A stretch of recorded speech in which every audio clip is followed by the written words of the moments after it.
Hi everyone, Joe here, and I'm back here for another Talk Lingala with Joe episode. I'm so excited being with you once more, and I hope you're all doing alright.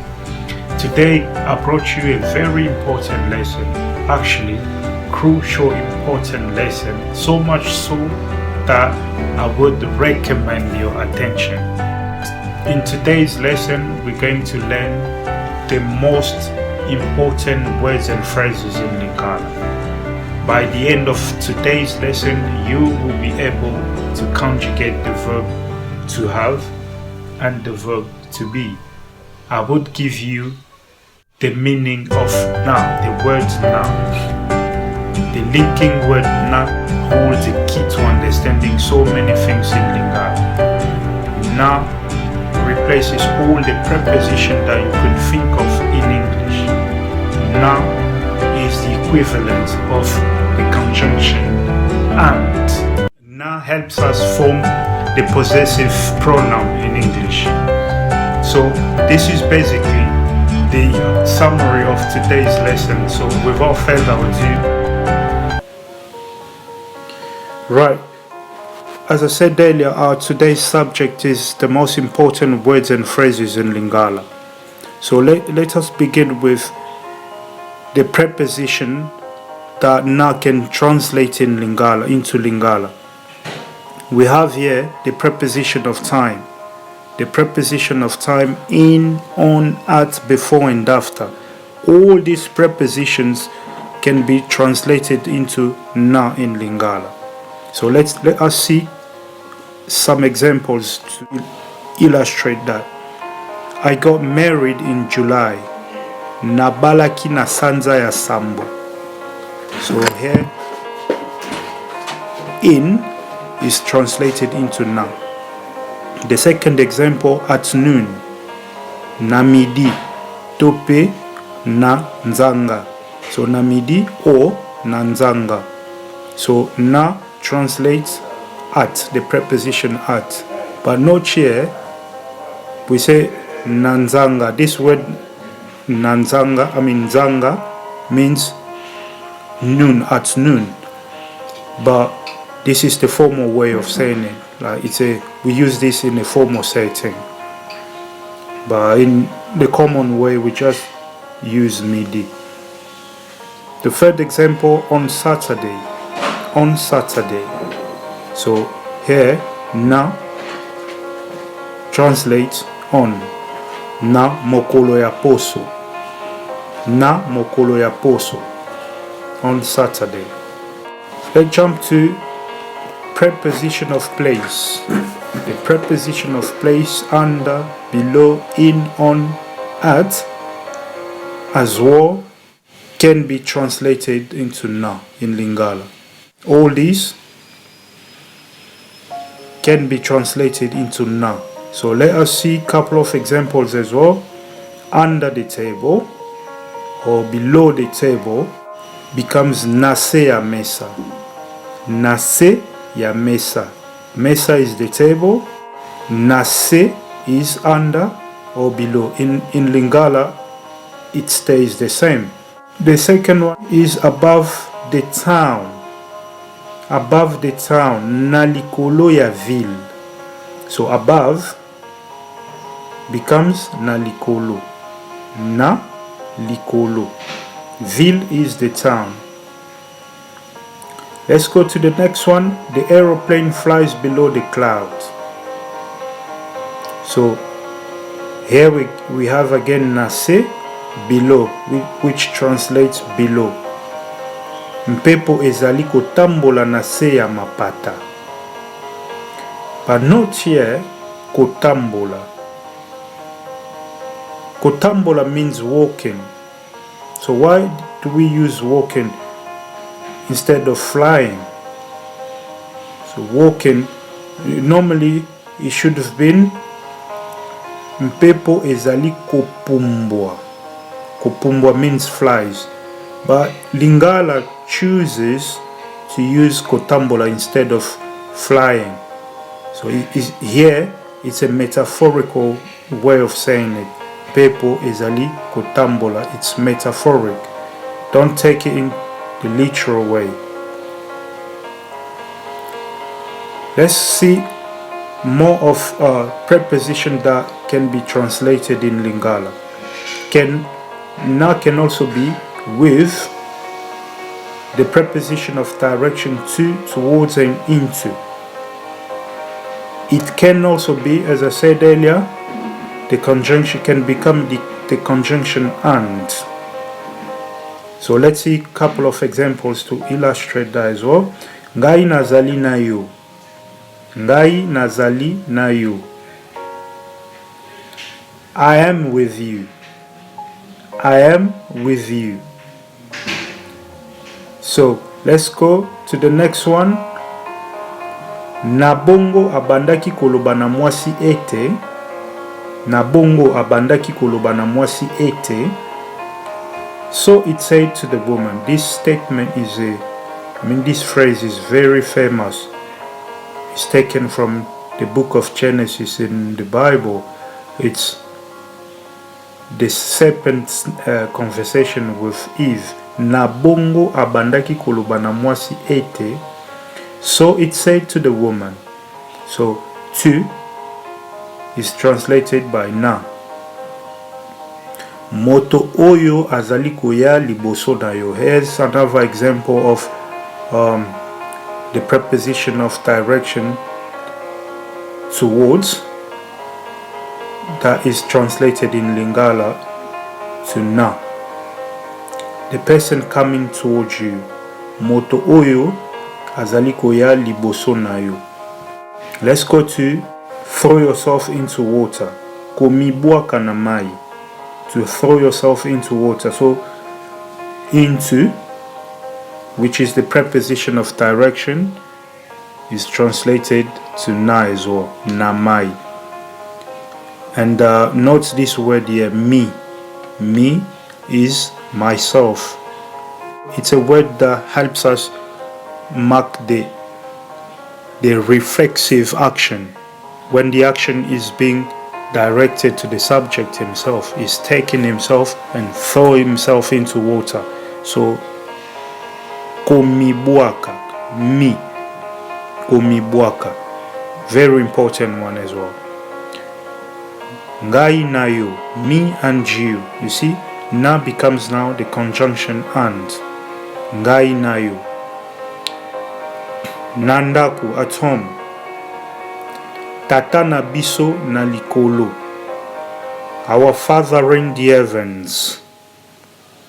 So na becomes in, but in of a direction. Our father in the heavens. So there you have it. Prepositions that can be translated into na in Lingala. Now let's jump in the possessive pronouns. The possessive pronouns, mine, yours, his, hers, its, ours, and theirs, they also can be translated into na in Lingala. Nanga, which is mine. Nayo, nayo, which is yours. Naye, naye, which is his, hers, and its. All these, they don't change in Lingala. They stay naye. Nabiso, ours. Nabino, yours. Nabango, theirs. Note the difference here again. Nabino and naye. But in Lingala it's different. So when you're talking about the second person, yours as a second person, it will be naye. But when you talking about yours as the second person of plural, then you must use nabino. Now let's jump into another one. Na can becomes the subject I. You know, na is a personal pronoun I as well.